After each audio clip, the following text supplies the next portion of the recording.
থাকতে হবে, সতর্ক থাকতে হবে।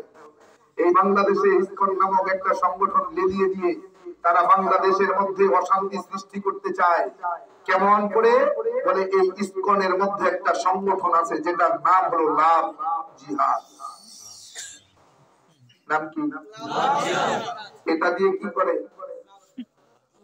কি করে জানেন? শোনেন কি করে, শোনেন।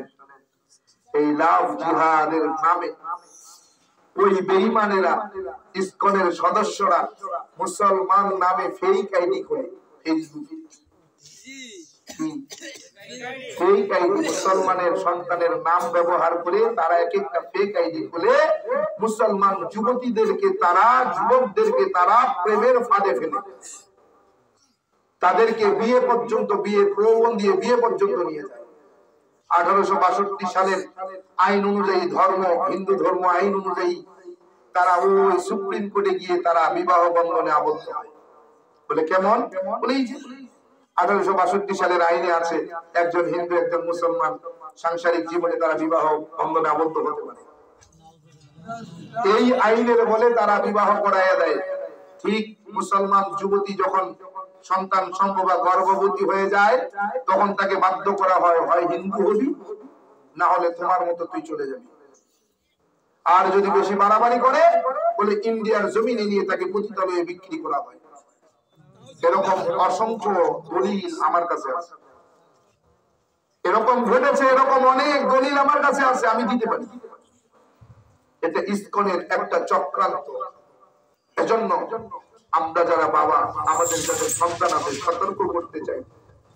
আমাদের সন্তানটা কোথায় যাচ্ছে, কার সঙ্গে মিশছে, কার সঙ্গে যাচ্ছে, কোথায় যাচ্ছে, কি খাচ্ছে, কিভাবে চলছে, তার চলাফেরা আমাদের সবসময় খেয়াল করতে হবে যেন তারা ভুল পথে পা না বাড়ায়। তাদেরকে, আমাদেরকে, আমাদের সন্তানদেরকে অবশ্যই দ্বীন শিক্ষা দিতে হবে। ইসলামের শিক্ষা, মৌলিক বিধানগুলো তাদেরকে শিখাতে হবে, জানাতে হবে, যেন তারা বোঝে যে না, পৃথিবীর জমিনে ইসলাম ছাড়া আর কোন ধর্ম নেই। ঠিক কিনা? একটা বাস্তব ঘটনা বলছি, জায়গার নাম বলছি, বললেই চিনবেন। এমন একজন সম্মানী ব্যক্তি 18 বছরের একটা যুবক সন্তান রেখে তিনি প্রবাসে গিয়েছিলেন। মাত্র একটা বছর সন্তানটা রেখে তিনি প্রবাসে ছিলেন। এই এক বছরের মধ্যে ইসকনের বেঈমানেরা ওই ছেলেটার সঙ্গে বিয়ের প্রলোভন দিয়ে ইন্ডিয়া থেকে তার বোন বিয়ে দিবে, এই প্রলোভনে ওই যুবকটাকে এমন ভাবে তাদের আকৃষ্ট করে ফেলেছে যে ইসলাম সে এখন শুনতেই পারে না। ইসলামের কথা বলতে গেলেই তার যেন কেমন নুন চেপে যায়। আমি নিজে যুবকের সামনে গিয়েছি, বাবু একটু কথা বলার জন্য আসছি, আপনার সঙ্গে কোনো কথা নাই। বললাম বাবু আমি হিন্দু ছিলাম, আমি মুসলমান হয়েছি, আর তুমি হিন্দু হতে চাও, কারণ কি? বলে হুজুর এই ব্যাপারে কোনো কথা বলবো না। হাজিরিন, এজন্য আপনাকে আমাকে সতর্ক থাকতে হবে, আমার সন্তানটাকে সতর্ক রাখতে হবে।